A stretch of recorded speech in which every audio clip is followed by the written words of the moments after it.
Wow, I don't really know how to preface this one adequately. The Duino Elegies, and just in general, are beautifully written works by Rilke. This one is, well, the last one was unbearable because I read it on the day that Robin Williams died, so it got me all choked up, and it was just overly poignant at that point. I just couldn't even handle it.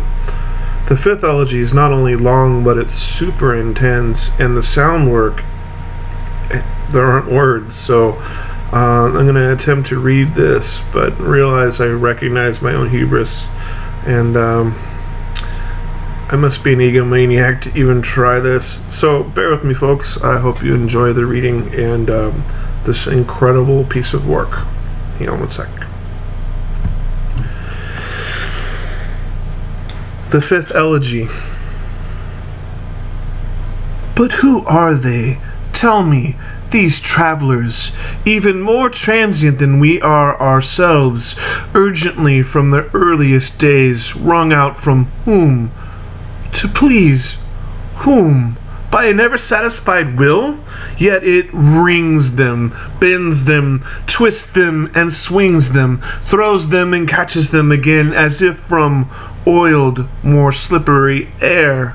So they land on the threadbare carpet, worn by their continual leaping, this carpet lost in the universe, stuck on like a plaster, as if the suburban sky had wounded the earth there. And scarcely there, upright there and revealed, the great capital letter of being, and already the ever-returning grasp rings the strongest of men again in jest, as King August the strong would crush a tin plate. And around this center, the rows of watching flowers and unflowers. Round this stamp, this pistil caught in the pollen of its own flowering, fertilized again in a shadow fruit of disinterest. There never conscious, seeming to smile, disinterest, gleaming lightly on surface thinness. There, the withered, wrinkled lifter, an old man, only a drummer now, shrunk in his massive hide, as though it had once contained two men, and one was already lying there in the churchyard, and the other had survived him, deaf, and sometimes a little confused in his widowed skin. And the young one, the man, as if he were the son of a neck and a nun, taut and erectly filled with muscle and simple-mindedness. Oh, you, that a sorrow that was still small, once received as a plaything in one of its long convalescences.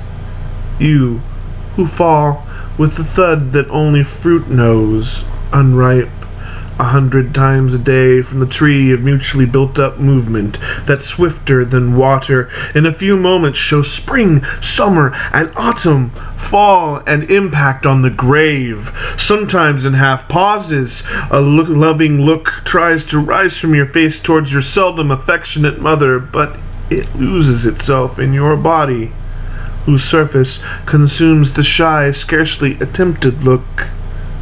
And again the man is clapping his hands for your leap, and before a pain can become more distinct, close to your constantly racing heart, a burning grows in the soles of your feet, its source before a few quick tears rush bodily into your eyes.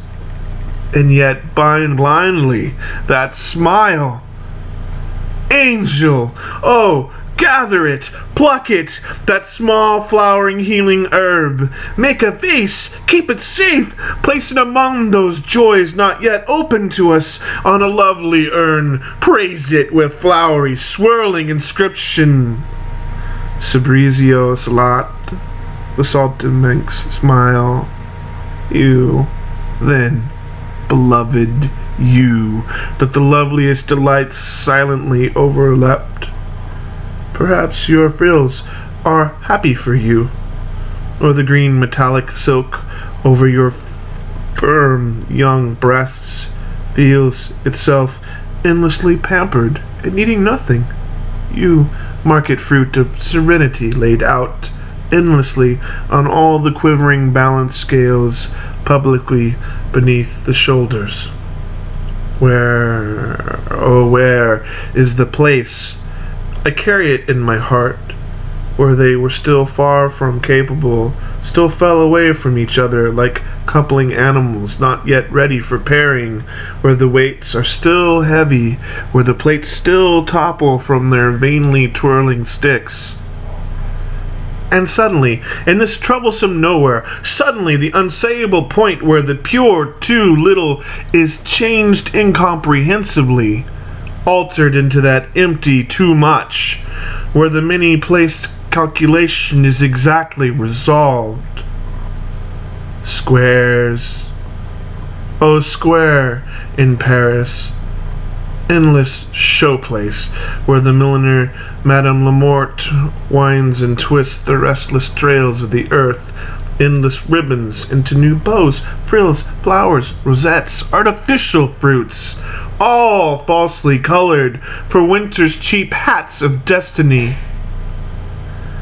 Angel, if there were a place we know nothing of, and there, on some unsayable carpet, lovers revealed that here they could never master their high, daring figures of heart's flight, their towers of desire, their ladders, long since standing where there was no ground, leaning, trembling on each other, and mastered them. In front of the circle of watchers, the countless soundless dead, would these not fling their last, ever saved, ever hidden, unknown to us, eternally valid coins of happiness in front of the finally, truly smiling pair on this silent carpet?